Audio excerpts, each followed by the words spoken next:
Monsieur Boussib, si vous êtes prêt, vous pouvez commencer. D'accord, c'est Pedro. Bonsoir à tous. Bonsoir, monsieur. Voilà. J'espère que tout le monde est enfin prêt pour qu'on puisse commencer.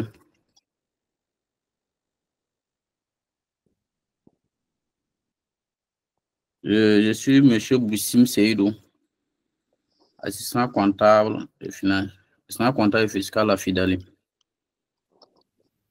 Je serai le modérateur de ce 23e webinaire organisé par Fidali.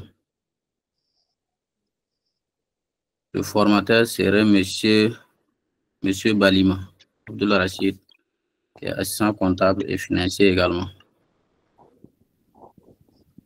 Donc, le thème de ce 23e webinaire est organisation pratique des travaux d'arrêté des comptes, cas de l'inventaire des stocks et des immobilisations.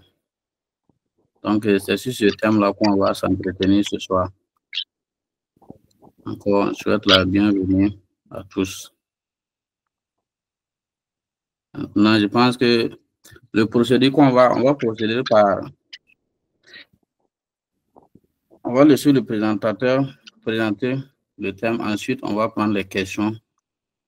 Par la suite, des ajouts s'il y en a. Donc, je pense que M. Balima est prêt. S'il est prêt, on va lui laisser la parole.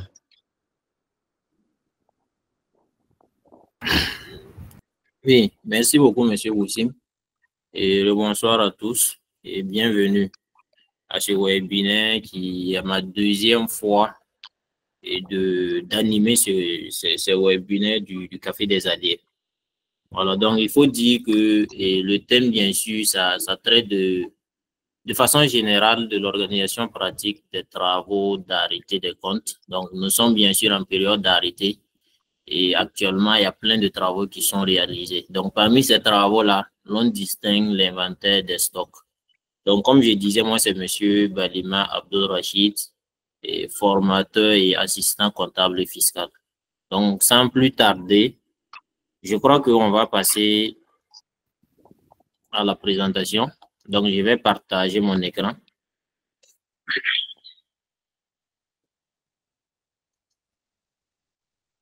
sais pas si c'est visible. C'est bien? J'espère que la majorité des personnes voient mon écran. Oui, c'est bien visible, M. Balima. D'accord, ça marche. Merci bien. Bon, et là, c'est la présentation du Café des Alliés qui n'est pas présentée pour la majorité des personnes, bien sûr. Et cette formation, comme M. Boussim le disait, est animée par moi-même, donc avec M. Boussim comme modérateur. Donc, à titre de plan, d'abord, nous allons parler du contexte et aussi de la justification au fait de ces missions ou bien de ces travaux d'inventaire des stocks et des immobilisations. Ensuite, nous allons voir la notion d'instruction d'inventaire, qu'est-ce que c'est. En troisième position, nous allons parler proprement du déroulement même de l'inventaire physique, donc des stocks et aussi des immobilisations. En troisième position, il s'agit de rapprocher les données issues de l'inventaire avec les données comptables. Et pour finir maintenant, nous allons présenter en quelque sorte comment doit se présenter un rapport d'inventaire de même qu'un PV. Donc, au titre du contexte, il faut dire que l'article 17 de l'acte uniforme relatif au droit comptable et à l'information financière définit l'inventaire comme une condition indispensable pour pouvoir assurer une régularité des données comptables. Donc, en plus de cette obligation liée à la législation comptable, et l'administration fiscale exige également de la part des contribuables un inventaire régulier pour pouvoir contrôler l'assiette des impôts et des taxes, bien sûr de certains impôts et taxes, quoi. Et il faut dire en ce moment que ça va être primordial que des dispositions idoines soient prises afin de nous assurer au fait que les soldes comptables cadrent au mieux avec la réalité physique. Et le moyen pour pouvoir assurer cela, c'est bien sûr en réalisant la mission d'inventaire physique qui répond non seulement à un besoin stratégique, mais également à un besoin légal pour l'entreprise. Donc, au titre de l'instruction, donc ça, c'est bien sûr avant même le déroulement de l'inventaire. Donc, l'instruction, c'est en quelque sorte une note, ou je dirais un mémo, qui permet de cadrer un peu la réalisation de cet inventaire-là, que ce soit inventaire des stocks ou inventaire des immobilisations. Donc, il faut encadrer. Quand on parle d'encadrement, il faut d'abord définir une date. Voilà, donc, bon, d'habitude, les gens aiment considérer, bien sûr, le 31 décembre, mais l'inventaire n'est pas obligé que ça se tienne à cette date-là. On peut le tenir avant, on peut le tenir après. Voilà, maintenant, que ce soit avant ou après, bien sûr qu'il y aura des incidences ou des retraitements à faire sur certains éléments. Donc, l'instruction d'inventaire, dans la note d'instruction, là, il va consister beaucoup plus à préciser la date de l'inventaire, le lieu de l'inventaire. Donc, dans le cadre où l'entreprise peut-être a plusieurs sites, même si l'entreprise n'a pas plusieurs sites, on précise, voilà, dans le site dans lequel l'inventaire va se dérouler, les catégories de biens qui seront inventoriées et les équipes. Les équipes ici, ce n'est pas forcément la formation des équipes, mais c'est comment les équipes seront formées. Voilà, les équipes seront constituées de quel membre et quel membre, donc quelle direction, ou bien si peut-être il y a un assistant externe, et s'il y a un commissaire au compte également. Donc, c'est la composition de l'équipe d'inventaire là qui va constituer ici. Donc, et en plus de cela, donc, comme je disais, la participation des auditeurs, comme auditeur, on a l'auditeur interne, on a l'expert comptable, s'il y a un assistant comptable et fiscal, et on a le commissaire au compte qui intervient en tant qu'observateur dans l'émission d'inventaire. Donc, il y a la répartition du travail, comment l'inventaire va se dérouler, quelle équipe va faire quoi, quelle équipe va faire quoi.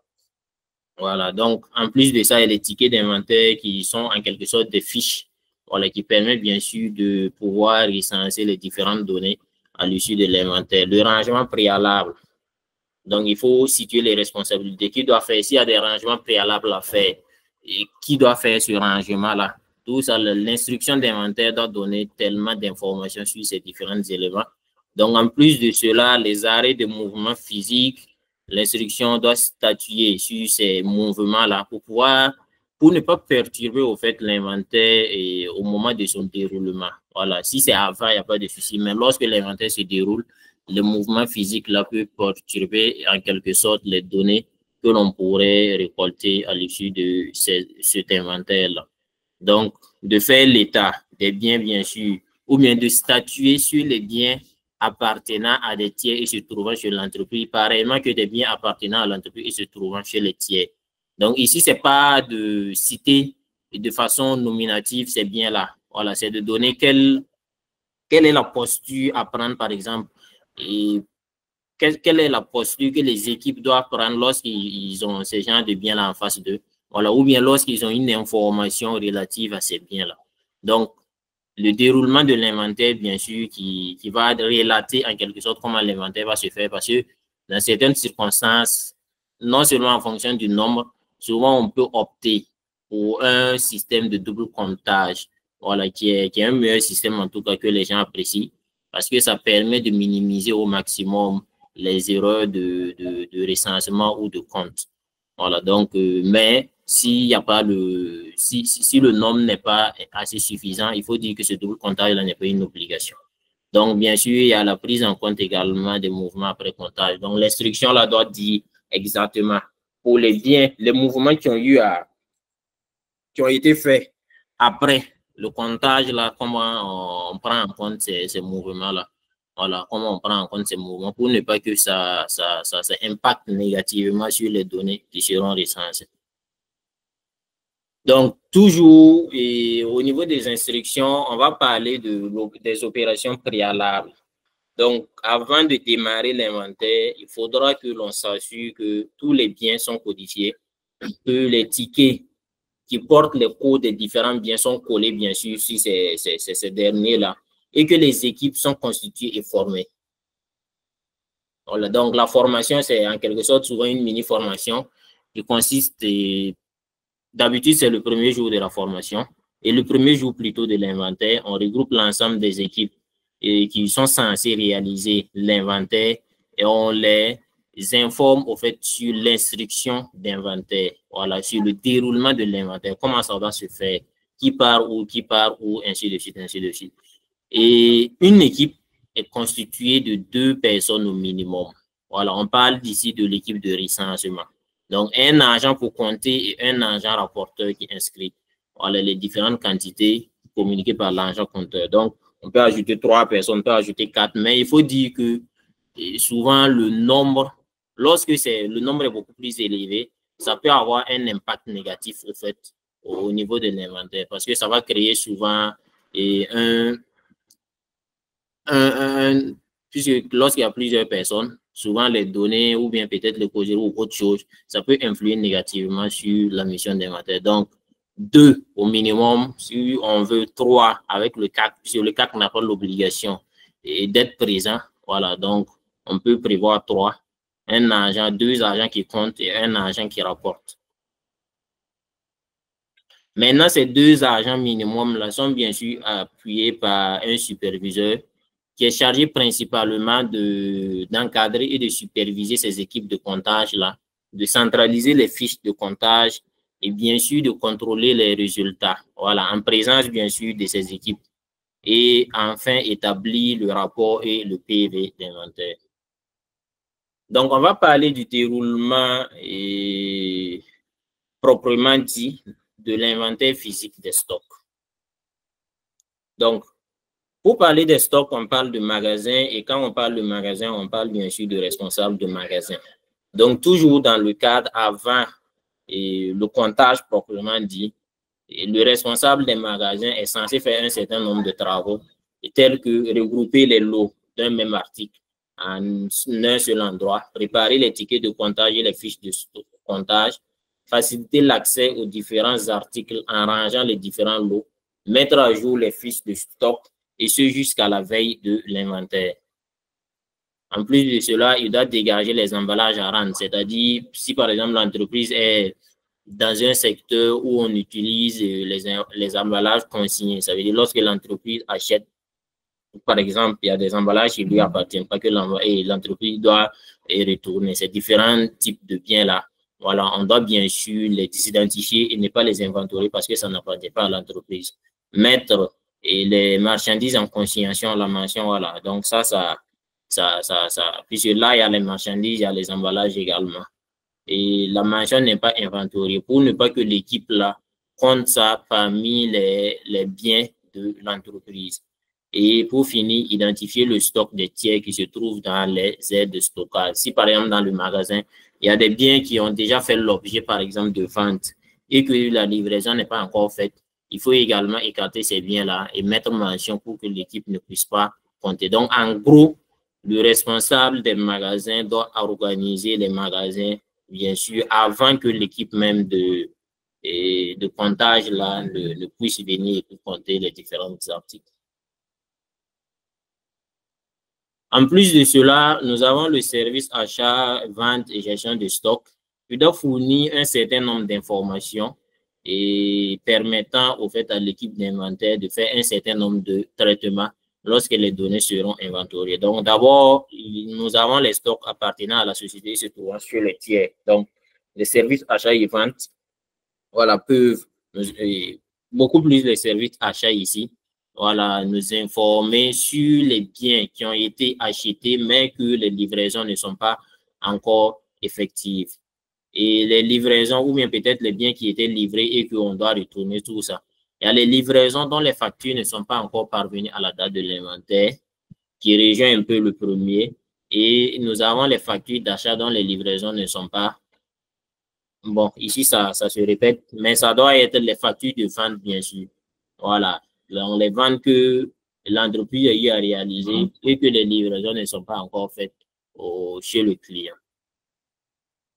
Donc, toutes ces informations sont susceptibles de permettre aux responsables de l'inventaire ou en quelque sorte le superviseur de pouvoir déterminer les stocks appartenant à l'entreprise à prendre en compte dans son inventaire physique.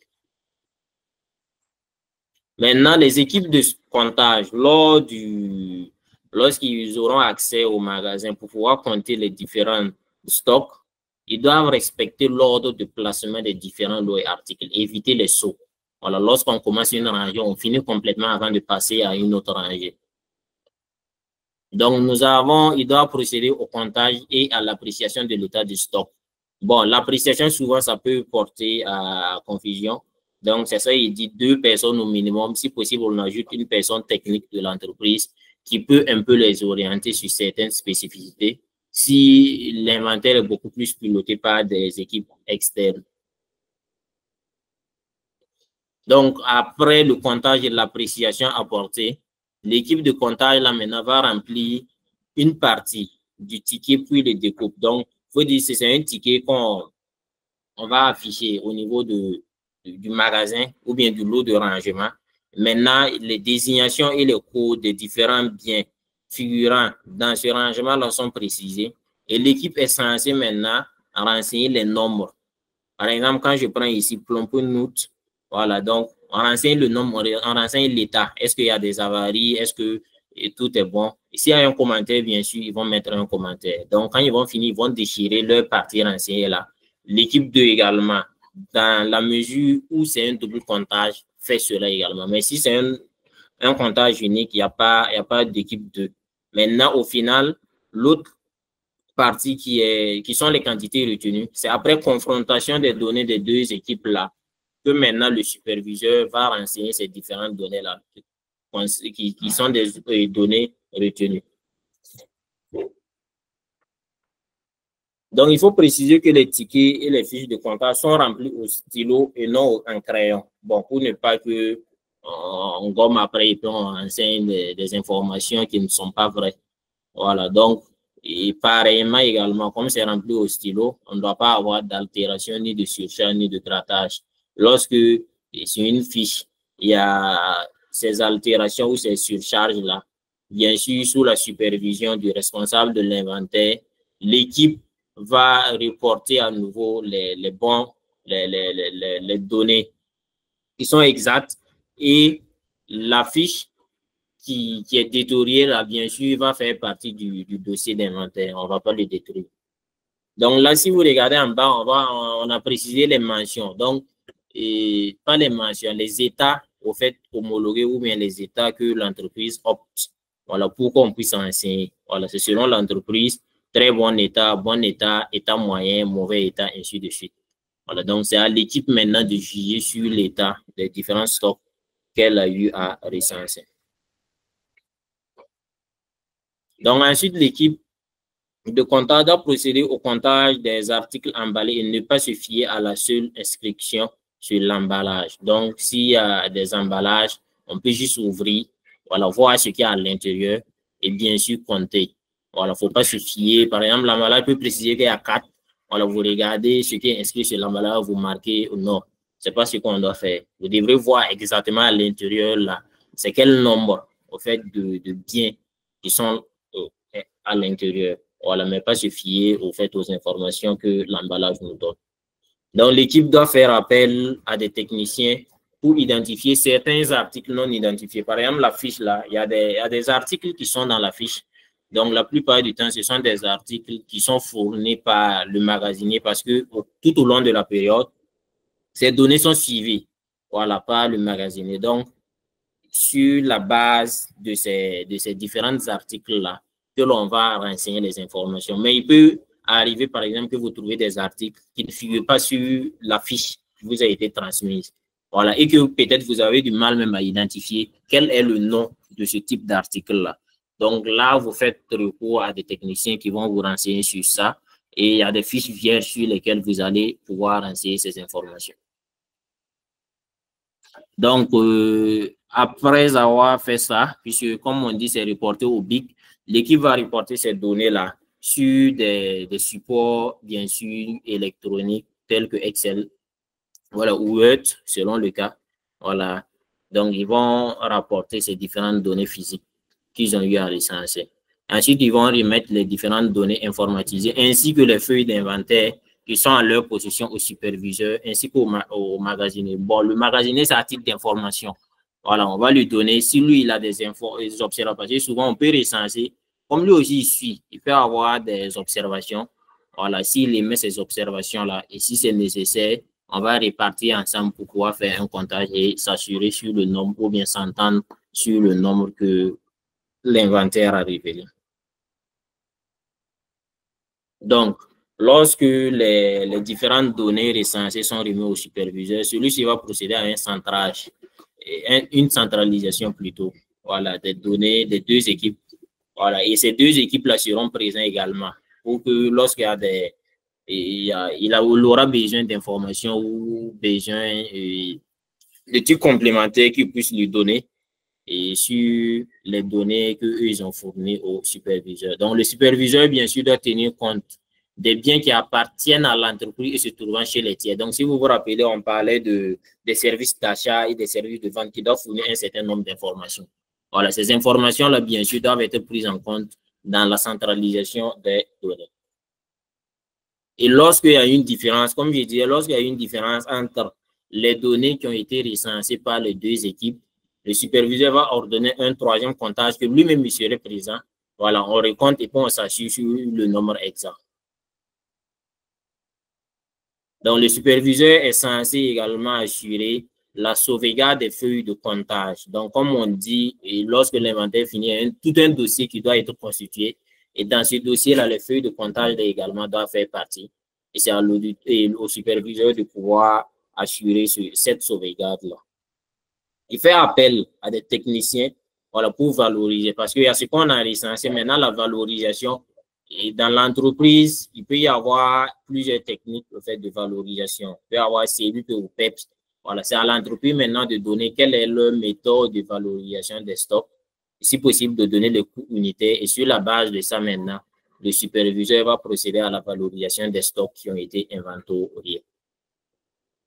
Donc, je crois que pour l'inventaire physique, le déroulement, c'est bon. On va revenir sur ça, mais beaucoup plus au niveau du rapportage et rapprochement plutôt et des données.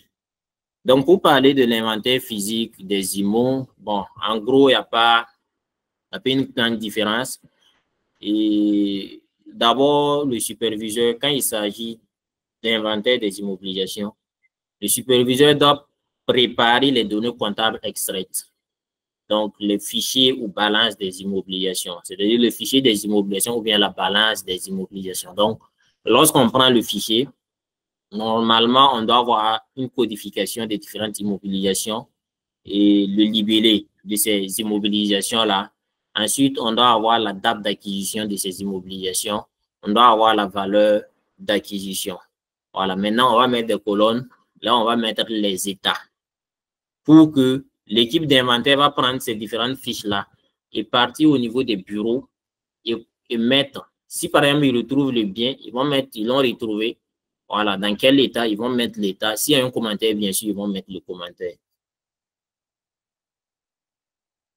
Le superviseur est censé, bien sûr, avant de transmettre ce fichier ou cette balance des immobilisations aux équipes qui sont censées recenser les différentes immobilisations, il va procéder à une analyse au fait de ces données-là dans leur complétude en matière de code, en matière de livret, en matière de montant, en matière de date, comme je le disais clairement. Voilà. Et puis s'assurer également que ces données-là sont exactes. Ça veut dire que c'est extrait d'un logiciel de comptabilité. Voilà. Et c'est sur la base de ça qu'on va procéder aux différentes recensions. Donc, il doit effectuer avec les équipes la phase pilote. Ici, la phase pilote consiste à choisir un bureau ou bien, bon, beaucoup plus un bureau comme il s'agit des immobilisations. Et avec l'ensemble de l'équipe, ils procèdent ensemble à l'inventaire des immobilisations qui se trouvent dans ce bureau-là. Voilà, pour que, au fait, l'équipe, c'est en quelque sorte une sorte de formation pour que l'équipe puisse s'approprier un peu de la réalité de l'inventaire et que chaque équipe, lorsqu'elle va se retrouver dans des bureaux respectifs, puisse pouvoir faire l'inventaire. Et s'il y a des difficultés, bien sûr, le superviseur doit être toujours là pour pouvoir répondre à ces préoccupations. Donc, pour les équipes de recensement, il y a quelques mesures qu'il doit prendre parce que souvent, liées à l'emploi du temps des employés, par exemple, d'une entreprise, la mission d'inventaire, là, souvent, on peut avoir du mal à pouvoir tenir cette mission-là, voilà, sur la période définie au niveau de l'instruction d'inventaire, voilà, en fonction de la mobilité, au fait, de certains agents. Donc, si nécessaire et si possible, voilà, les chefs d'équipe vont demander des clés secours des différents bureaux. Voilà, donc, quand on dit chef d'équipe, c'est quelqu'un qui est là, on sait que c'est telle personne qui a la clé. Et s'il y a un problème, bien sûr, des responsabilités peuvent être situées facilement.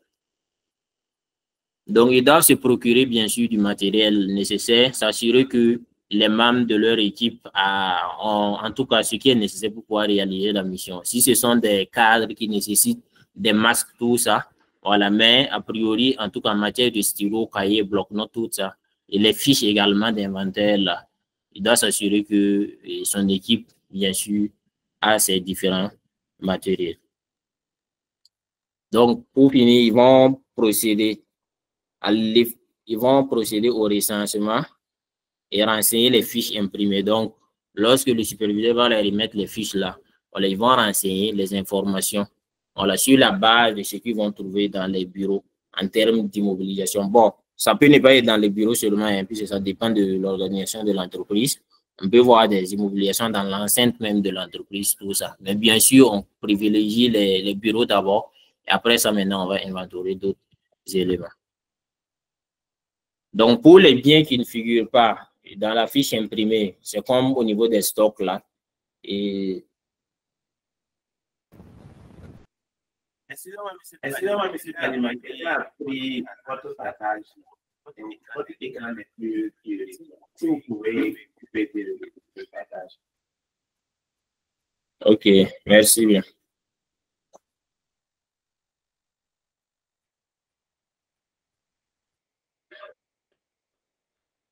Est-ce que c'est bon? Je ne sais pas si je suis prioritaire actuellement.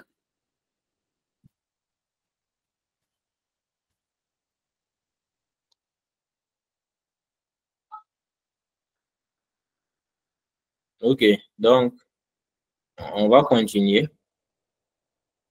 Donc, je crois que j'étais au niveau des biens qui ne figurent pas au niveau de la fiche imprimée qui est remise aux différentes équipes. Donc, lorsqu'on va retrouver un bien qui n'est pas déjà sur la fiche, l'équipe doit bien sûr s'assurer de bien renseigner les désignations complètes de l'immobilisation qu'ils ont retrouvées. Voilà, donc, s'il y a des informations sur le code, la date peut-être, ça peut être un peu probable. Alors, la date peut être un peu probable. La désignation de libellé. Voilà, donc il faut ces différentes informations. L'état et bien sûr un commentaire pour pouvoir préciser c'est dans quel bureau, dans quelles circonstances on a trouvé ces biens-là, pour pouvoir faciliter les différents rapprochements. Donc, lorsque les données physiques seront recensées, eux aussi vont procéder à l'informatisation des différentes données. Et le superviseur va centraliser les différentes données informatisées. Voilà, bien sûr, en ayant en appui également les fiches qui ont été remplies et en présence, bien sûr, de ces deux équipes-là. Il va centraliser les données dans une même fiche, bien sûr, informatique, tout en tenant en compte les biens qui appartiennent à l'entreprise et se trouvant chez les tiers. Bon, en matière d'immobilisation, souvent c'est rare, mais il peut y arriver. Voilà, dans certaines circonstances, bien sûr, il peut y arriver que des biens qui appartiennent à l'entreprise se retrouvent chez des tiers. Troisième position, bien sûr, c'est comme au niveau des stocks. Lorsqu'il y a une différence entre les données des deux équipes, par exemple, si telle équipe a retrouvé tel bien, telle équipe n'a pas retrouvé des trucs comme ça, on va répartir, bien sûr, et bien voir et s'assurer sur quelle équipe, bien sûr, a bien recensé. S'assurer également de la sauvegarde des feuilles de comptage. Et pour les biens qui ont été ajoutés, parce qu'il y a des biens qui figurent déjà dans la liste. Pour ces biens-là, il y a les différentes valeurs qui sont renseignées, il y a les dates qui sont renseignées. Maintenant, pour les biens qui ont été ajoutés à la liste, et par les équipes de comptage, c'est-à-dire ces biens-là n'étaient pas au niveau de la liste. Et au niveau de la liste comptable, voilà, donc le superviseur va bien sûr essayer de communiquer avec les différents agents internes pour pouvoir avoir plus d'informations sur ces immobilisations-là. Si ce sont des données qui ont été omises et au niveau des données comptables, voilà, donc s'il y a une possibilité de pouvoir avoir des informations, non seulement sur la date d'acquisition, mais également des informations sur sa valeur, afin de déterminer plutôt sa valeur à la date d'inventaire. Sur la base d'un mémo de codification, voilà, ces nouveaux biens qui ont été recensés, puisque ça suppose que ce sont des biens qui n'ont pas de code.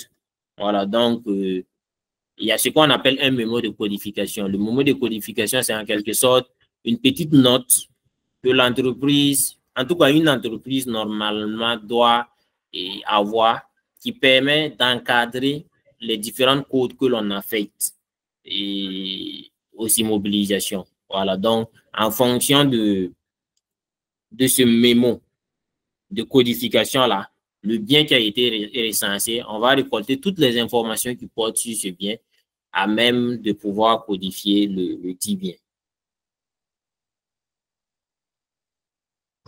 Donc, sans plus tarder, on va passer au rapprochement des données qui ont été recensées aux données théoriques. Donc, en quelque sorte, c'est confronter les données recensées aux données théoriques, c'est-à-dire en termes d'existence, en termes de valeur, en termes de code et autres informations. Et faire de petites investigations en cas de différence. Comme on l'a dit, s'il y a des différences, non seulement des manquants, c'est-à-dire côté comptable, nous avons des données et lorsqu'on part pour recenser ou bien pour compter, ces données ne sont pas là. Voilà, c'est de chercher à comprendre pourquoi cela. Voilà, donc c'est beaucoup plus, si c'est une équipe complètement externe qui est venue pour faire cet inventaire-là, c'est beaucoup plus l'équipe interne ou bien les agents internes qui sont habilités ou bien qui sont beaucoup plus à l'aise pour pouvoir donner des informations au fait sur ces différentes différences-là. Voilà, donc c'est d'avoir une rencontre avec les agents internes pour pouvoir avoir des informations sur ces différentes différences afin de pouvoir anticiper ou bien de pouvoir trouver le traitement comptable approprié. Donc, troisième position, c'est de dégager. Bien sûr, lorsqu'on confronte les données, il y aura des écarts qui seraient dégagés. Et c'est sur ces écarts-là, bien sûr, que les investigations là, devraient être faites. Donc, en termes d'état, ici, nous avons cité les états en termes d'inventaire, d'immobilisation. Donc, nous avons les biens comptables non retrouvés, c'est-à-dire sur la fiche ou bien la balance comptable que nous avons reçue des immobilisations. Voilà, ces biens-là, on ne l'a pas retrouvé lorsqu'on procédait au recensement. Nous avons également les biens qui ont été recensés et que, au préalable, sur les différentes fiches qui nous ont été fournies, ces biens-là ne figuraient pas. Et pour finir, on peut faire l'état, bien sûr, des biens en mauvais état. Voilà, pour pouvoir orienter l'entreprise sur la nécessité de renouveler certains biens ou certaines immobilisations. Donc, bien sûr, dans le cas du retraitement, le retraitement, ça part beaucoup plus dans le sens de, le rapprochement plutôt, ça part beaucoup plus dans le sens de pouvoir traiter les différents écarts qui vont se dégager. Donc, le rapprochement ne sert pas lorsqu'on n'aboutit pas au traitement des écarts. Mais souvent, les traitements des écarts là peuvent bien sûr être un peu compliqués puisque ça dépend. Souvent, il y a des écarts que même les agents internes n'arrivent pas à expliquer. Donc, lorsque c'est comme ça, vous vous retrouvez avec des données qui sont en suspens et souvent, ce n'est pas intéressant. Donc, au niveau des stocks, nous avons fait d'abord, lorsqu'on se retrouve en inventaire permanent, voilà, l'écart entre le stock dans les livres comptables et le stock inventorié est enregistré en bonnet ou en malus selon le cas. Donc, lorsqu'il s'agit d'un bonnet, il y a le 31. Parce que le bonnet, c'est un gain. Ça veut dire que sur les fiches, ou bien dans les données comptables, on a dit que le bien là, il y a 10 quantités. Et lorsqu'on part pour inventorier, en réalité, on se rend compte que au lieu de 10, on a 15. Voilà, donc le supplément là, on va débiter les 31, 32 ou bien le compte approprié. Ça peut ne pas être ce compte-là avec le compte de charge 63 au niveau du crédit. Et lorsqu'il s'agit d'un Mali, bien sûr, ça veut dire que ce sont des manquants. Voilà, que nous allons enregistrer dans... Bon, ici, je crois qu'il y a une erreur. Le 63 doit être au débit et le 31 ou 32 doit être au crédit. Voilà, ça doit être renversé, bien sûr. Et là, on a le remboursement. Bon, le remboursement, c'est selon... En fait, c'est à l'issue des investigations qui ont été faites là. Voilà, que ça, on peut passer ça. Par exemple, si il savait que c'est quelque chose de détourné ou bien de volé et que vraiment on arrive à déterminer qui avait la responsabilité de garder ces différents stocks et qu'il y a eu des failles ou bien il y a eu des disparitions, bon, logiquement, cette personne-là doit rembourser et en cas de remboursement, bien sûr, comme on avait enregistré une charge, constaté le Mali là, on doit bien sûr enregistrer en contrepartie un produit pour pouvoir neutraliser cet effet de charge-là. Voilà, dans le cas contraire, bien sûr, et c'est un compte de... On va créditer le compte de variation, voilà, et puis débiter le compte de perte. Voilà, s'il s'avère au fait que c'est en réalité une perte, voilà, que l'entreprise a subie, donc on va juste créditer la variation là et puis débiter le compte de perte sur stock. En inventaire intermittent, il s'agit de constater, d'annuler le stock initial et de constater le stock final. Voilà, mais bien sûr, également là-bas, si le stock, puisque là, il n'y a pas de constatation en quelque sorte périodique des différents stocks là. C'est en fin de période. Donc, bon, on ne peut pas en tant que tel parler de Mali ou de Pony parce que c'est complètement un inventaire à plein. Parce qu'il n'y a pas de données comptables sur la base desquelles on veut confirmer.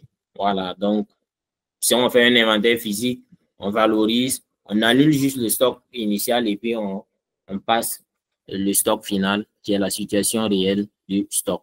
Bien sûr, si après, il y a des vols ou autre chose, bon, ce sont des dispositions complètement hors comptable. Et au niveau du traitement des écarts, au niveau des immobilisations, donc, on avait cité principalement deux aspects, c'est-à-dire que les immobilisations qui n'existent pas physiquement, voilà, et que au niveau des fiches comptables, là, ces immobilisations sont là. Donc, il y a plusieurs options. Hein. Voilà, peut-être que c'est lié à un détournement ou autre chose. Lorsque c'est ça, bon, avant même de pouvoir résoudre ce problème de détournement ou de vol là, il faut sortir des livres comptables de la société là, ces différentes immobilisations. Si on ne va pas sortir l'immobilisation en tant que telle, bien sûr, il faut passer une provision en conséquence. Et ici, c'est comme on l'a dit, c'est sur décision au fait de la hiérarchie. Voilà, donc, au niveau des immobilisations qui n'existent pas dans les fichiers comptables, c'est-à-dire qu'au niveau des fiches comptables, on n'a pas ces immobilisations. Lors de l'inventaire, on s'est retrouvé à avoir des immobilisations qui ne figuraient pas au préalable au niveau des données comptables. Donc, c'est de prendre en compte ces immobilisations-là lorsque l'on s'assure, bien sûr, que ces immobilisations appartiennent bel et bien à l'entreprise. En l'inventaire, on dit la valeur nette comptable des immobilisations est comparée à leur valeur actuelle au moment de l'inventaire. Ainsi, la valeur actuelle est inférieure. Lorsque la valeur actuelle est inférieure à la valeur nette, une dépréciation est comptabilisée. Bon, ça, c'est pas trop lié aux données inventoriées. Voilà, ça veut dire en fin de période, là, la valeur nette, c'est-à-dire que la VCN qui figure au niveau des données comptables, on va comparer à la valeur actuelle. C'est pour dire en quelque sorte, lorsqu'on retrouve que le bien est en mauvais état, on peut remarquer que parallèlement au niveau des données comptables, la valeur du bien est toujours élevée. Voilà, donc bon, ce qui laisse à croire que le bien a subi une dépréciation et par conséquent, il faut passer une écriture, bien sûr, sur décision de la hiérarchie de dépréciation pour pouvoir amener la valeur du bien là, bon, à la valeur réelle et que l'on a retrouvée lorsqu'on procédait à l'inventaire. Le cinquième point qui porte sur le rapport et le PV d'inventaire. Donc, d'abord, le rapport, il faut dire que le rapport est structuré en deux grandes parties qui sont principalement le rappel des objectifs et des diligences mises en œuvre dans le cadre de l'inventaire Et ensuite, nous avons la synthèse des travaux d'inventaire. Et en matière de synthèse des travaux, il s'agit de décrire et de faire un compte rendu du déroulement effectif de l'inventaire. Donc, c'est-à-dire faire une synthèse des anomalies ou des faiblesses que l'on a constatées, ainsi que les risques liés à ces différentes faiblesses-là, et de proposer des mesures à prendre en termes de recommandations pour pouvoir améliorer la gestion des différents biens, stocks ou immobilisations. Maintenant, le PV, bon, lui, il fait beaucoup plus juste état des biens existants et ceux manquants avec des valeurs à l'appui. Donc, c'est en quelque sorte un résumé au fait du rapport. Voilà, lui, il ne revient pas sur les difficultés, sur les constantes. Par exemple, lorsque vous avez recensé, et lors de votre recensement, vous avez retrouvé des biens qui ne figurent pas au niveau des données comptables et que vous avez pu valoriser ces différents biens-là. Le PV va juste dire, bon, au titre de l'inventaire qui a été réalisé, telle valeur de biens ont été recensées et que préalablement, ces données-là ne figuraient pas au niveau des données comptables. Donc, parallèlement, ça va donner des informations également sur les biens qui existent. Les biens qui manquent, c'est sur les fiches d'inventaire là. Voilà, donc on peut avoir des biens, pas les fiches d'inventaire, je veux dire la balance des immobilisations ou bien le fichier des immobilisations. On peut avoir des biens et lors du recensement, on ne l'a pas retrouvé. Donc, consiste à valoriser ces différents biens-là et de préciser la valeur relative à ces biens qui manquent au niveau du patrimoine de l'entreprise. Donc, comme à titre d'information également, c'est comme je le disais au tout début, l'inventaire, c'est à l'issue de l'inventaire, bien sûr, il y a un certain nombre de documents qui doivent être sauvegardés, voilà, qui doivent être classés.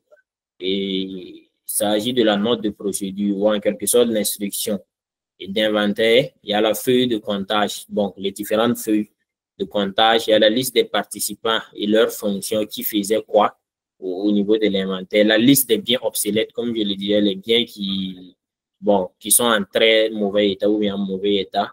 Il y a le PV d'inventaire, il y a les difficultés que l'on a rencontrées. Bon, ça, c'est en quelque sorte le rapport, voilà, qui va retracer les difficultés rencontrées et les solutions qui ont été adoptées et les propositions également de mesures à prendre pour pouvoir faciliter, améliorer les prises d'inventaire à venir. Donc, tout ça, ce sont des informations du rapport, bien sûr. Et le rapport également fait partie de ces différents documents qui doivent être sauvegardés à l'issue d'un inventaire des stocks ou des immobilisations. Donc, ça a été un peu rapide, mais on va beaucoup plus revenir sur des questions, voilà, ou bien s'il y a des ajouts ou bien des niveaux d'incompréhension, bien sûr, on va revenir sur ces différents éléments-là. Alors, essayer de s'expliquer pour qu'on puisse comprendre davantage. Donc, c'est quelque chose de théorique, voilà, mais souvent pour maîtriser certains éléments, il faut beaucoup plus la pratique, il faut beaucoup plus pratiquer cet exercice-là pour maîtriser certains aspects. Donc, je vous remercie pour votre attention et je redonne la parole à M. Bouissim pour la séance des questions-réponses. Bien sûr, merci. Nous retenons de la présentation qu'au niveau de l'inventaire, il est obligé à toute entreprise de faire les inventaires des stocks et des immobilisations en fait de période. Alors, l'obligation vient de l'article 17 de l'acte uniforme et le FIS également oblige toute entreprise à faire les inventaires pour la régularité des comptes, en fait de vérifier l'assiette fiscale des entreprises. Aussi pour nous retenons également que pour débuter les inventaires, nous devons d'abord préparer les inventaires en commençant par la préparation des fiches d'inventaire et voilà. Nous retenons également que pour la constitution des équipes, une équipe doit contenir au minimum deux personnes. Un agent qui va rapporter les données qu'on va récolter sur le terrain, ensuite un agent rapporteur. Ensuite, les données récoltées seront centralisées sur des fichiers Excel qu'on va les confronter par la suite au fichier comptable qu'on a au départ. Je reviens, je m'excuse pour le petit de la page. Il y a eu un délétage ici, donc je suis revenu avec mon téléphone. Voilà, donc il était au niveau des rapprochements des données recensées et les données théoriques qu'on a au niveau des fichiers comptables existants.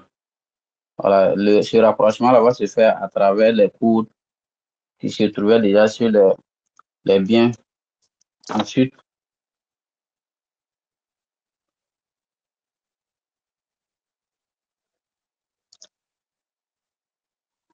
voilà, après ce rapprochement-là, on va dégager les écarts. Ça veut dire, au cours de l'inventaire, il y a eu sûrement des biens qu'on n'a pas retrouvés qui se trouvaient au niveau des fichiers comptables et également des biens qu'on a retrouvés physiquement qui ne se trouvaient pas sur des fichiers comptables. Alors, le rapprochement va faire ressortir ces différents écarts-là. Ça va nous permettre de les traiter. Voilà, je retiens que c'est tout ce que j'ai pu retenir de la présentation de M. Balima, en quelque sorte. Maintenant, je vais ouvrir la phase des questions-réponses. S'il y a des questions ou bien des ajouts, nous pouvons les prendre. Merci. Questions-réponses. Donc, s'il y a des questions ou bien des ajouts, voilà, je vous laisse la parole à qui veut la prendre. Merci.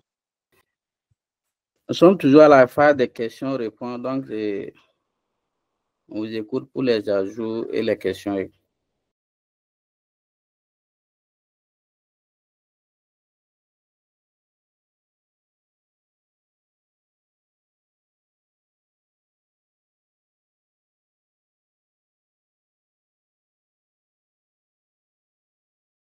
Ok, monsieur Joseph Zongo, vous avez la parole.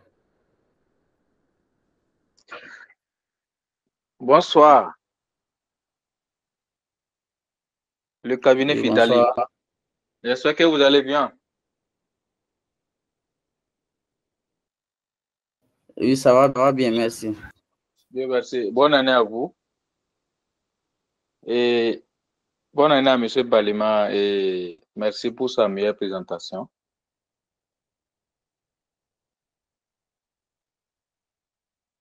Merci beaucoup, M. Jean. Ok, merci. Sinon, je n'ai pas une question en tant que telle, mais bon, je pense que je suis dans une institution où on ne peut pas faire l'inventaire permanent. C'est en fin d'année qu'on fait l'inventaire et l'inventaire intermittent, si je me trompe. Donc, si le système comptable permet de tirer les immobilisations, on essaie de checker la vérification, tout ce qu'on a mis comme dispositif de contrôle interne. S'il y a des documents qu'on ne trouve pas et des immeubles qu'on ne trouve pas, par exemple, je ne sais pas comment il faut procéder. Bon. Il y a une autre partie qui est intéressante aussi, par exemple, la valeur d'acquisition et puis la valeur réelle. Parce que là, en ce moment, il y a une différence. On peut constater une immobilisation, mais sa valeur réelle, avec les amortissements qui se sont suivis, on est à quel niveau? Donc, ma question, pour ne pas dire mes deux questions, se situe à ce niveau. Je suis dans une institution financière. On fait l'inventaire en fin d'année. Moi, j'ai participé à ça récemment le 31 décembre. Voilà, j'ai poursuivi l'équipe là pour constater. Voilà, il y a des immeubles qu'on n'a pas trouvés. Voilà, donc, à ce niveau, on fait comment? Puisque ça, ce n'est pas enregistré comptablement comme l'inventaire permanent. On ne peut pas retrouver des traces. Maintenant, la deuxième question, bon, ce qu'on a retrouvé, qu'est-ce qu'on en fait de leur valeur pour essayer d'avoir quand même un ajustement au niveau de notre bilan pour dire que immobilisation, nous avons tel matériel, tel immo, et leur valeur n'est comme ça. Comment on peut faire ce rapprochement? Merci, merci de me faire comprendre. Oui, monsieur Zongo, merci beaucoup. J'ai très bien compris. Merci bien. Je pense qu'on va procéder à donner les réponses en même temps, comme il n'y a pas d'autres questions pour le moment. Pas de souci. Merci beaucoup, monsieur Boussim. Bon, merci pour l'intérêt, M. Zongo. Pour revenir au fait aux différents éléments que vous avez eu à soulever. D'abord, au fait, au niveau de la notion d'inventaire permanent et intermittent. Bon, ces deux notions-là sont employées beaucoup plus dans le cadre des stocks. Voilà, en matière d'immobilisation, il n'y a pas, bon, il n'y a pas ces deux notions, permanent et intermittent. Maintenant, l'inventaire permanent, c'est quoi? L'inventaire intermittent, c'est quoi? Permanent, ça ne veut pas dire que, en fait, tout au long de la période, peut-être, on va faire 2 inventaires physiques ou 3 inventaires physiques. Non. C'est-à-dire que lorsque l'entreprise, par exemple, achète, parce que ici, on parle de stock. Lorsque l'entreprise achète un bien, en même temps, l'écriture comptable relative à cette entrée de bien au niveau du stock de l'entreprise là est constatée comptablement. Ça veut dire que comptablement est constaté. Ça veut dire qu'en fin de période, logiquement, et de pareillement au niveau des sorties également, c'est pareil. Lorsque l'entreprise vend les biens qui sont sortis, comptablement, on comptabilise ces biens-là à leur valeur d'achat. Voilà. Ou bien, bon, je n'ai pas dit leur valeur d'achat, en quelque sorte, leur valeur de revient. Ça dépend de la méthode d'évaluation, au fait, de ces différents biens-là. Ça, c'est l'inventaire permanent. C'est pour dire qu'à la fin de la période, lorsqu'on demande, par exemple, les données comptables, le 311, si on considère que ce sont des marchandises, la valeur qui figure là, en réalité, lorsqu'on va procéder à l'inventaire physique, on doit avoir cette valeur. Est-ce qu'on se comprend? Lorsqu'on procède à l'inventaire physique, on doit avoir cette valeur. C'est quand il y a une différence maintenant entre ces deux valeurs qu'on va parler soit de boni ou bien de mali. Maintenant, les fiches d'inventaire dont on parle là, c'est beaucoup plus le magasinier qui tient ça. Côté comptable, on peut décentraliser la comptabilité jusqu'à ce point, mais la plupart du temps, les gens ne le font pas. Voilà, c'est beaucoup plus les magasiniers qui ont des fiches qui permettent de répertorier au fait l'ensemble des biens qui est dans le magasin. Voilà, donc c'est sur la base de ces fiches-là qu'on va procéder à l'inventaire. Maintenant, par exemple, quand on parle de l'inventaire intermittent, ça veut dire ce jeu, comptablement, quand ils achètent, quand ils vendent, au niveau comptable, il n'y a aucune écriture au fait relative au stock qui est passé. Voilà, c'est juste le magasinier là qui suit ses différentes entrées et qui suit ses sorties. Donc, à la fin de l'année également, on va procéder à l'inventaire. Mais dans ce cas, comme il n'y a pas de données comptables qui est là, puisque le magasinier, lui, ne suit pas les valeurs. Lui, il ne suit pas les valeurs, lui, il suit les quantités. Voilà, lui, il suit les quantités. Maintenant, en termes de valeur, côté comptable, on n'a pas suivi les entrées et les sorties tout au long de la période. Donc, côté comptable, la valeur du 311, là, si on considère toujours que ce sont des marchandises, c'est la valeur au fait des stocks au 31 décembre de l'année passée, c'est-à-dire lorsqu'on a fait les états financiers et qu'on a déposé. Donc, dans ce cas, on ne peut pas parler de boni, on ne peut pas parler de mali. C'est juste d'annuler le stock initial et puis constater la valeur du stock final. Maintenant, lorsqu'il y a une différence en termes de quantité au niveau du magasin, c'est-à-dire le magasinier, là, dans ces fiches-là, il y a telle quantité qui est là. Lorsqu'on a recensé, on a retrouvé telle quantité. Comptablement, il n'y aura pas d'incident puisque le comptable n'a pas suivi de bout à bout les entrées et les sorties. Voilà, mais côté magasinier, on va essayer de comprendre les différents écarts, c'est lié à quoi. Voilà, sûrement que ces écarts-là, s'expliquent, mais côté comptable, il n'y a pas de traitement à faire dans ces cas-là. Je ne sais pas si je me fais comprendre par rapport à ces deux notions d'inventaire permanent et d'inventaire intermittent. C'est strictement relatif au stock. Voilà, donc les immobilisations ne sont pas concernées par ces deux notions-là. Voilà, merci bien, merci bien. J'ai bien écouté l'explication attentivement. Voilà, j'ai compris que j'ai posé le sujet, c'était pas dans le même contexte en fait. Sinon, je suis dans une institution. En fait, on ne vend pas des marchandises en tant que telles. On vend des services. Voilà, maintenant, c'est lors de l'inventaire des travaux de fin d'année. Bon, pour le stock, je ne m'en fais pas un problème, mais c'est uniquement pour les immobilisations. Voilà, vous qui êtes expert dans ce domaine, si je m'en souviens bien des questions que j'ai posées, et quand on prend la balance des immobilisations. Il y a un registre qui est là. Lors de la vérification au 31 décembre, on constate qu'il y a certains matériels qui sont là, immobilisés. Il y a d'autres qu'on n'en trouve pas. La première question, qu'est-ce qu'on doit faire pour ce qu'on n'en trouve pas?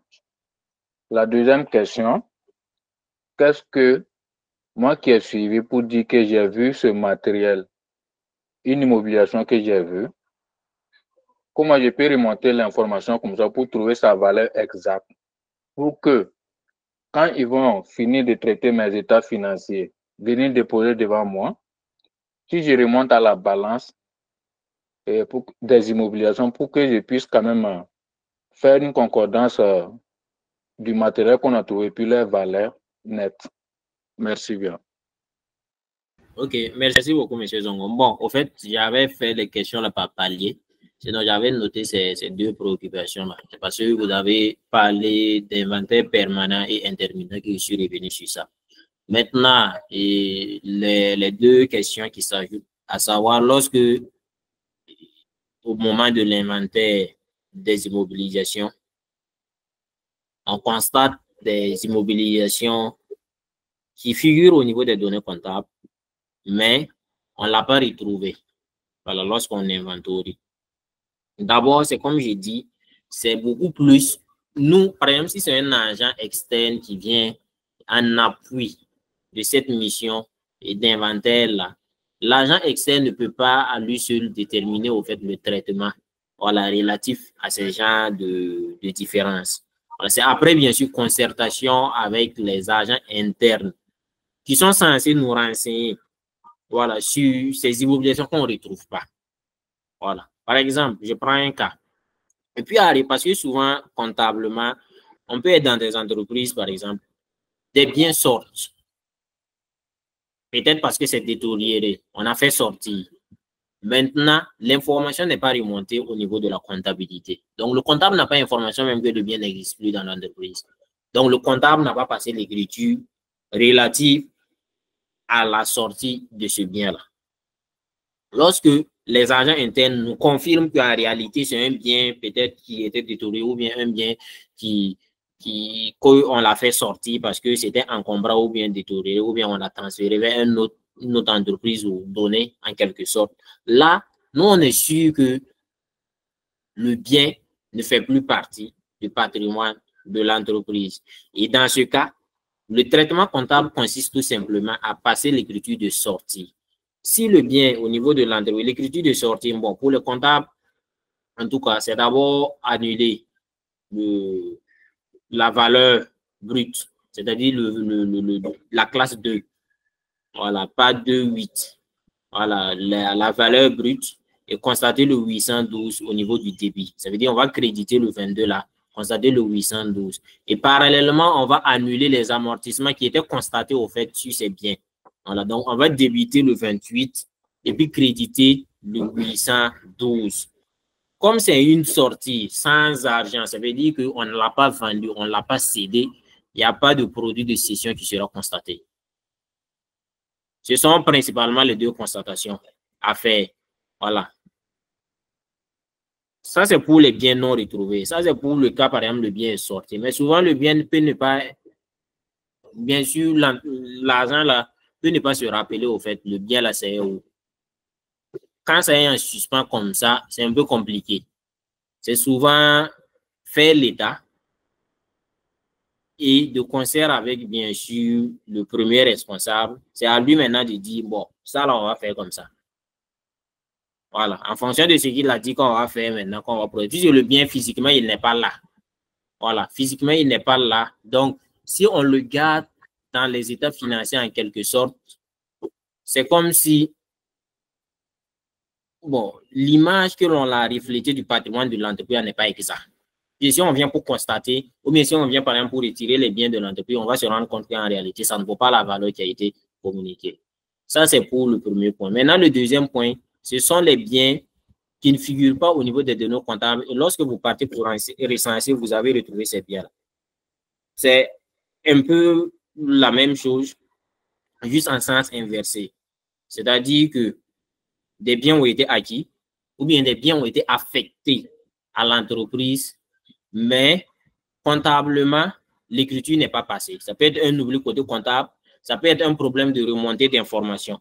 Mais à partir du moment où on a l'information que le bien appartient à l'entreprise, la prochaine étape, c'est de savoir quelle est la valeur de ce bien. D'abord, à quel moment ce bien a été acquis. Donc, les agents internes, s'ils sont en mesure de donner l'année ou bien une année approximative à laquelle le bien a été acquis, ils prennent une décision sur ça. La valeur maintenant peut poser problème parce que ici, on n'est pas dans des régions là où on peut, par exemple, avoir le prix, parce que souvent on parle de valeur actuelle, de valeur d'utilité. Bon, ce sont des notions un peu souvent complexes dans nos régions. Maintenant, ce que moi je recommande en la matière, lorsque on a une connaissance de l'année à laquelle le bien a été acquis, il s'agit maintenant de se demander quel est le prix de ce bien-là à l'état neuf.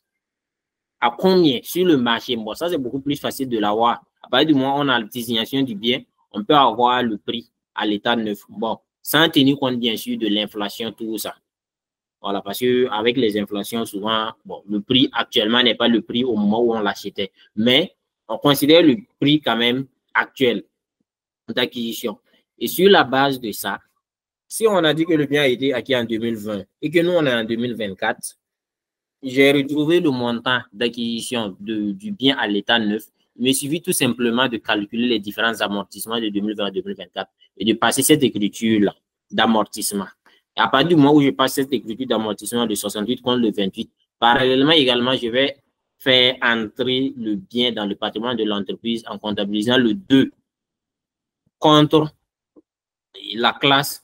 Bon, là, c'est un peu compliqué parce qu'on ne sait pas si c'est trésorerie ou bien c'est un crédit.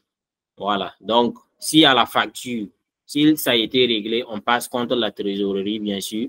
Voilà. Et on s'assure côté rapprochement également qu'il n'y a pas de bien. Donc là, vous allez vous retrouver à avoir la VCN du bien dans les données comptables. Mais c'est comme on dit, comme ce sont des amortissements qui ont été rattrapés, la partie qui ne concerne pas 2024, les amortissements qui ne concernent pas 2024, là, lorsque vous allez vouloir calculer vos différents impôts, l'impôt sur les bénéfices, là, cette partie-là serait réintégrée. C'est souvent des cas complexes et ça peut dépendre au fait des informations que l'on reçoit relatives à ces différents biens-là, retrouvés ou bien des biens non retrouvés. Ça dépend des informations. Donc, vous pouvez vous retrouver dans des circonstances là où il n'y a même pas d'informations. Donc, souvent, on se retrouve à faire des inventaires qui consistent à recenser des immobilisations. Mais côté valorisation, on a un souci. Tout simplement parce que nos entreprises, là, et le côté suivi, le côté organisationnel, là, vraiment, c'est un peu compliqué. Donc, je ne sais pas si j'ai pu apporter des éléments de réponse à votre préoccupation, M. Zon. Oui, merci, M. Balima. Vous avez apporté, en tout cas, une bonne partie des réponses. Vraiment, merci beaucoup. Merci beaucoup. Maintenant, bon, la dernière question, c'est essayer de demander les immobilisations qu'on a constatées. Est-ce que dans le système comptable, on peut remonter facilement pour trouver leur valeur nette? Voilà, c'est un peu ça. Sinon, les autres parties, vous avez bien répondu. Merci bien, merci. Bon, ça sera un peu compliqué. Parce que si on dit non retrouvé, ça veut dire que dans le système comptable, même le bien n'existe pas. Et retrouvé plutôt. Ça veut dire que dans le système comptable, le bien n'est pas là. Donc, et que c'est en partant pour pouvoir recenser là qu'on s'est rendu compte au fait qu'il y a un bien qui n'est pas là. Voilà. Souvent aussi, ça peut être des problèmes de rapprochement parce que les libellés souvent peuvent causer problème. Oui, M. Zongo, je ne sais pas si il est bien certain. Non, je voulais dire les biens retrouvés, s'il vous plaît. Oui, oui, je parle des biens retrouvés. C'est ça qu'il dit. Puisque quand on dit bien retrouvé, c'est-à-dire que la fiche ou bien la feuille ou bien la balance des immobilisations qu'on a eu à imprimer pour que vous partez constater au niveau des bureaux ou bien au niveau des emplacements de ces immobilisations-là. ou que vous partez constater cela, ce bien-là ne figure pas dans cette fiche-là.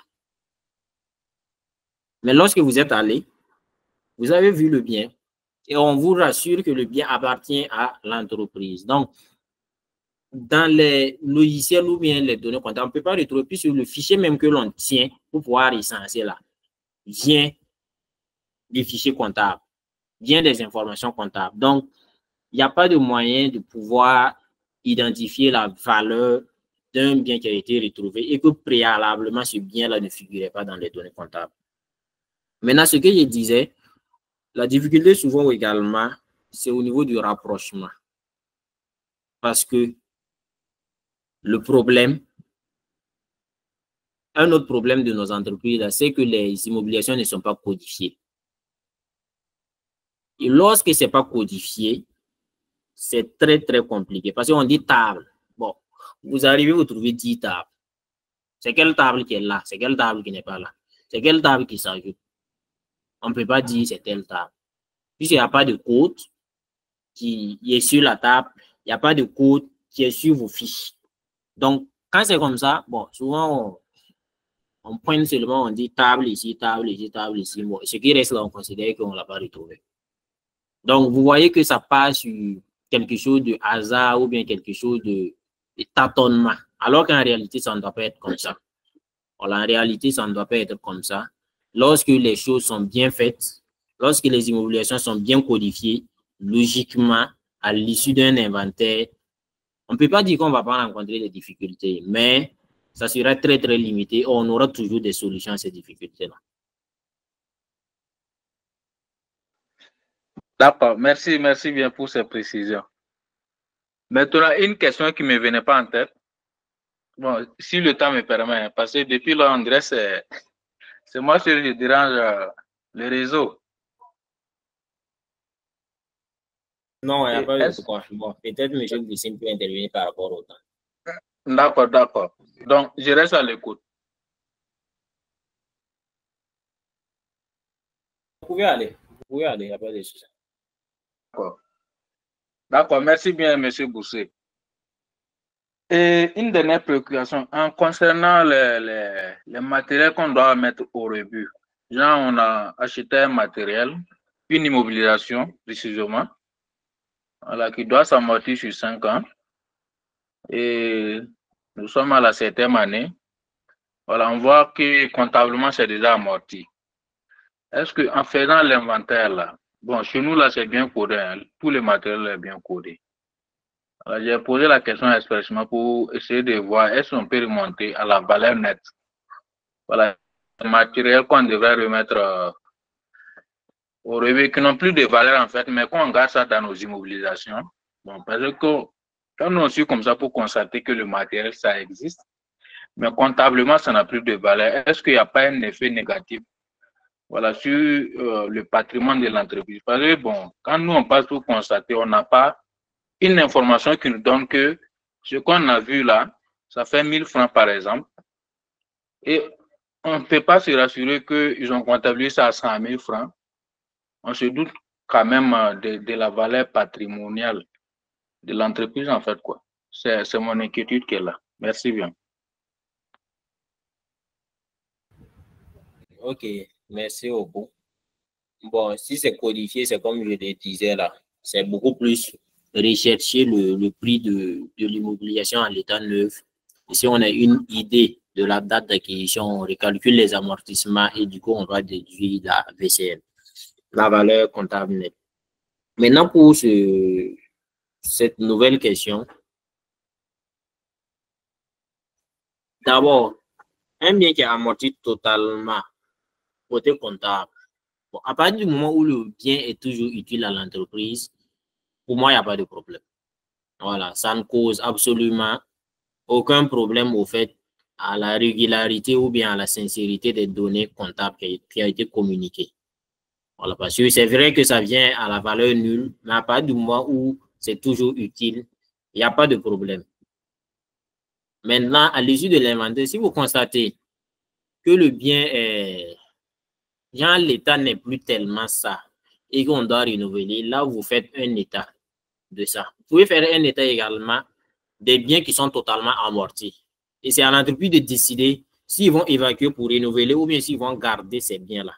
Mais l'un ou l'autre, que l'entreprise garde, que l'entreprise renouvelle, il n'y a pas de biais côté comptable. Maintenant, la question que vous posez à savoir là, puisque si on dit que c'est toujours utile, c'est que ça apporte en quelque sorte des bénéfices à l'entreprise. Bon, là, c'est comme si on voulait demander à l'entreprise de procéder à une réévaluation.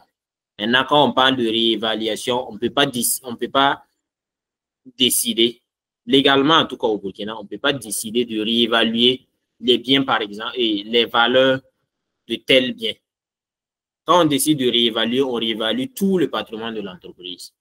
Donc, si vous voulez réévaluer, c'est tout le patrimoine qui serait réévalué. Voilà, il y a un rapport, il y a des cabinets spécialisés pour faire ces différentes réévaluations-là. Ils vont déterminer des nouvelles valeurs, aux différentes données et pour refléter de nouvelles données comptables, tout simplement. Voilà, mais côté inventaire, il n'y a pas de problème qu'un bien soit amorti totalement et qu'on part au niveau de l'inventaire. Voilà, ce bien est toujours là. Voilà, il n'y a pas, c'est une décision de management, une décision de gestion, tout simplement. Merci beaucoup, merci beaucoup. Je vous en prie, merci bien, monsieur Zong. Je ne sais pas s'il n'y a pas d'autres questions. On va demander si M. Balima a un dernier mot à ajouter.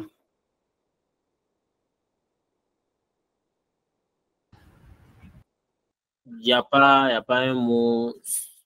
Il y a M. Baloué qui a levé sa main, je crois. Monsieur Baloué, voilà, vous pouvez poser votre question.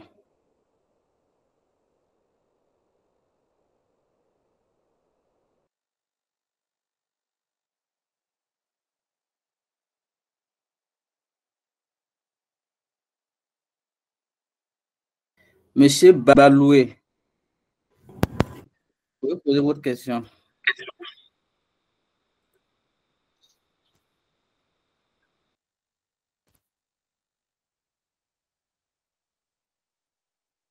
Apparemment, Monsieur Baloué est là. On va passer la parole à monsieur Nébié aussi. Nébié. Oui. Bonsoir à toutes et à tous. Bonne et heureuse année. Allô? Oui, bonsoir, monsieur Nébié. Merci beaucoup. Oui, je m'excuse. Hein. Bon, pour moi, nous sommes en association et presque toutes nos immobilisations, c'est des dons. Nous sommes en association, presque toutes nos immobilisations, c'est des dons. Rare fois, on achète des matériels neufs. Bon, je ne sais pas comment traiter, puisque c'est cette année, nous-mêmes, on veut essayer de rentrer dans des trucs avec les logiciels. Sinon, avant, on utilisait Excel pour faire nos différents états financiers. Je ne sais pas comment on peut voir de ce côté. Merci.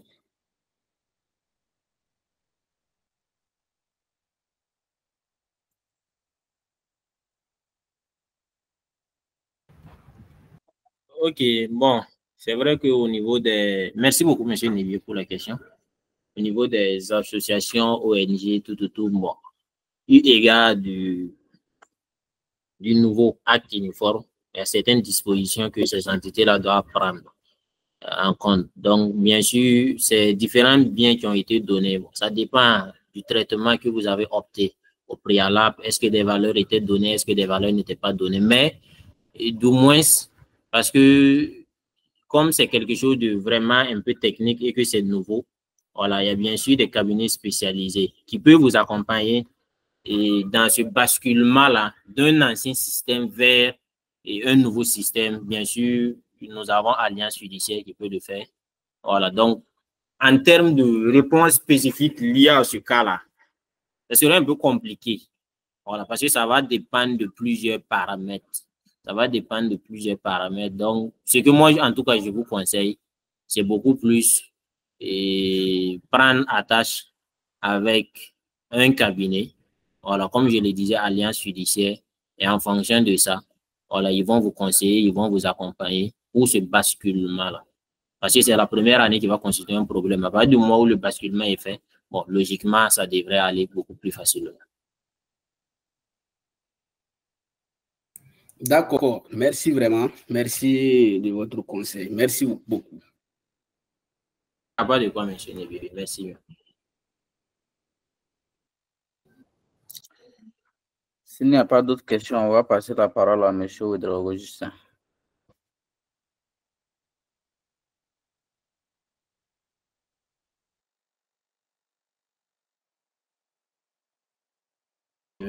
Bon, Monsieur Boussim, je vais revenir un peu sur un aspect là. Entre-temps, je voulais un peu réagir parce que j'avais essayé de préparer un semblant de mémo et de codification pour que les gens un peu puissent prendre connaissance sur comment, au fait, on codifie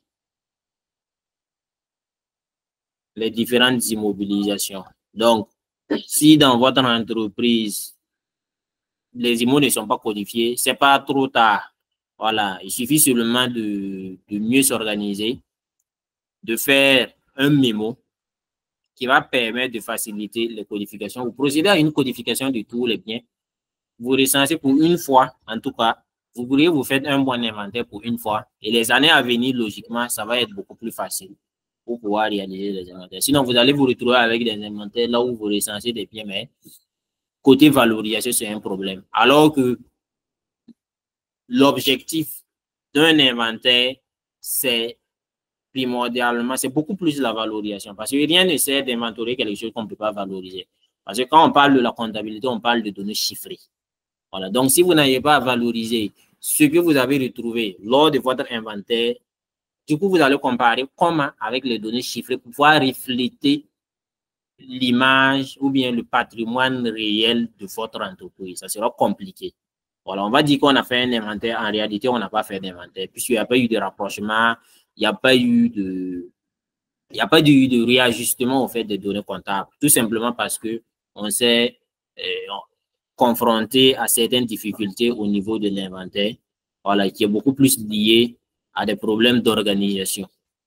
Donc ici, vous allez voir que les mémos là, d'abord, ça va faire un rappel des objectifs qui va énumérer les différents éléments qui sont habilités à être numérotés au sein de l'entreprise. Ensuite, il y a le modèle de codification. Voilà, donc là, vous voyez, on dit que c'est basé sur le pays. Au niveau du pays, là, on décide de choisir 2 caractères. Par exemple, s'il y a une entreprise qui se retrouve dans plusieurs pays, on peut opter pour ça. Mais par exemple, si vous êtes au Burkina Faso seulement, bon, vous pouvez ne pas prendre ça. Voilà, mais souvent, c'est mieux de prendre parce que aujourd'hui, vous pouvez être au Burkina seulement, mais demain, en fonction de vos objectifs, voilà, vous pouvez avoir des filiales ou bien des succursales au niveau d'autres régions. Donc, nous avons le pays. Ici, qu'on a considéré 2 caractères, nous avons la ville. Puis là, on a essayé de numéroter. Là, vous faites une liste des différentes villes avec leur code. Ouaga, tel code, ainsi de suite, ainsi de suite. Nous avons la zone qui consiste à, par exemple, Ouaga, puisque quand on prend Ouaga, il y a plusieurs quartiers, Dassasso, ainsi de suite. Si vous avez plusieurs sites, hein, sinon ça, c'est complètement un peu trop décentralisé.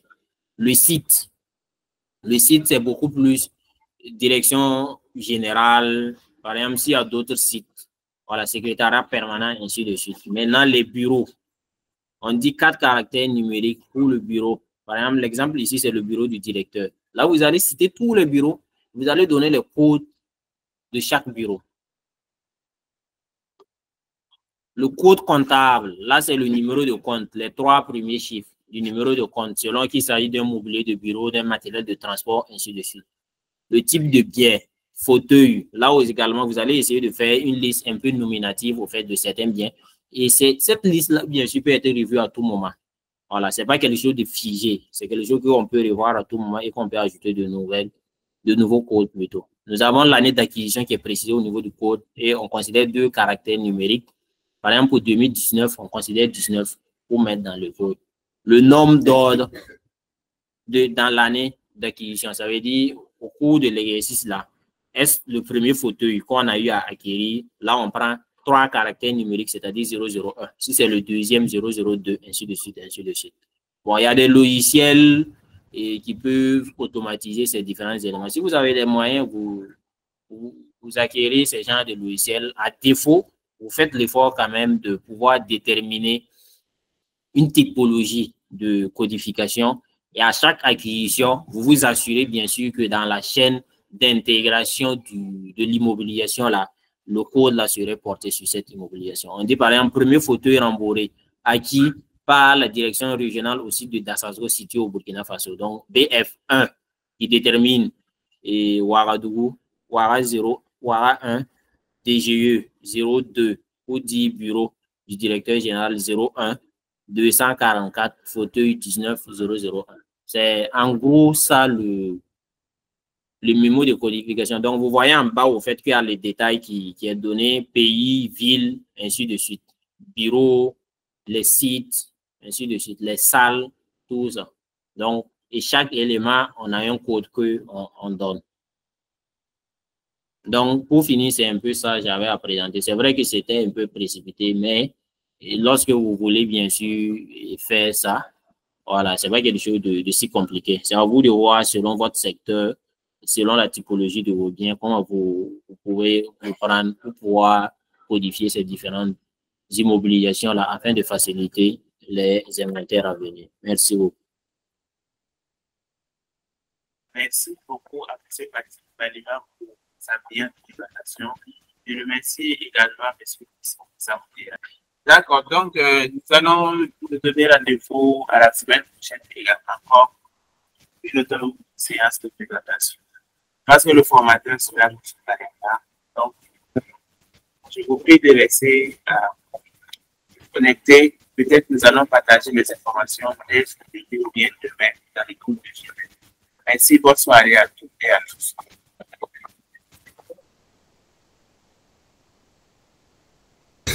Merci beaucoup, M. Ouedraogo. Excellente soirée à tous.